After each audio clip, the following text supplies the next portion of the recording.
केंद्रीय कृषि मंत्री शिवराज सिंह चौहान शनिवार को तमिलनाडु के होसुर में आयोजित मेगा किसान संगोष्ठी में शामिल हुए। बता दें कि यह कार्यक्रम सद्गुरु जग्गी वासुदेव के ईशा फाउंडेशन की ओर से आयोजित किया गया था। इस दौरान मंत्री शिवराज सिंह चौहान ने कहा कि भारत की भाषाई विविधता हमारी ताकत है और एक दूसरे की भाषाएं सीखने से राष्ट्रीय एकता और आपसी समझ मजबूत होती है।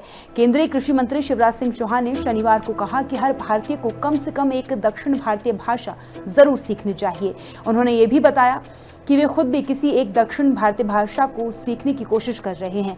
चौहान ने कहा कि सद्गुरु जग्गी वासुदेव के अनुभवों से प्रेरित होकर सरकार वृक्ष आधारित कृषि को लेकर एक नई नीति बनाने पर काम करेगी। ईशा फाउंडेशन पहले से ही इस दिशा में काम कर रहा है, जिससे पर्यावरण संरक्षण के साथ साथ किसानों की आय बढ़ाने में मदद मिल सकती है।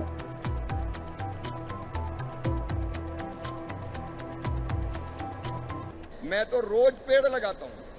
कई बार नेता केवल भाषण देते हैं, मुझे लगा शिवराज भाषण से कुछ नहीं होगा, आचरण में आना चाहिए। तो मैं रोज एवरीडे 5 साल से लगातार पेड़ लगा रहा हूं।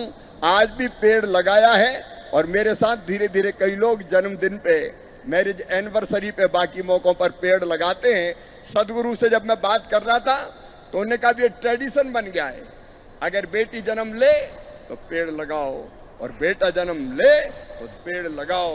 ये पेड़ बड़े होके उनका आर्थिक आधार बनेंगे, इसलिए आप भी जरूर पेड़ लगाइए। रोज ना लगाएं तो जन्मदिन पर जरूर लगाइए। एक बार फिर मैं आप सबको धन्यवाद देता हूं, प्रणाम करता हूं। सदगुरु में एक डेलीगेशन को आमंत्रित करता हूं। मेरे मंत्रालय, आपके मंत्रालय, देश के मंत्रालय, एग्रीकल्चर मिनिस्ट्री, वो आए, अपने एक्सपीरियंस शेयर करें, हमको गाइड करें। आपको भी, आपके लिए, आपसे गाइडेंस के लिए मैं स्वयं आ जाऊंगा, या आप दिल्ली पधारेंगे तो मैं वहां भी आपका स्वागत करूंगा। अब तक के जो एक्सपीरियंस है उनसे सीख लेके, सबक लेके हम आगे ट्री बेस्ड एग्रीकल्चर की नीति बनाने का काम करेंगे। तो एक छोटे से डेलीगेशन को आप जरूर भेजिएगा। चिंतन शिविर हम करने वाले हैं एग्रीकल्चर का, उसमें वो पधारें। मैं फॉर्मल इनविटेशन भी भेज रहा हूँ। मैं एग्रीकल्चर मिनिस्टर इसलिए नहीं हूँ कि कुर्सी पे बैठ के ईगो से भर जाऊं कि मैं मंत्री हूँ। कृषि भारतीय अर्थव्यवस्था की रीढ़ है और किसान उसकी आत्मा, और किसानों की सेवा मेरे लिए भगवान की पूजा है।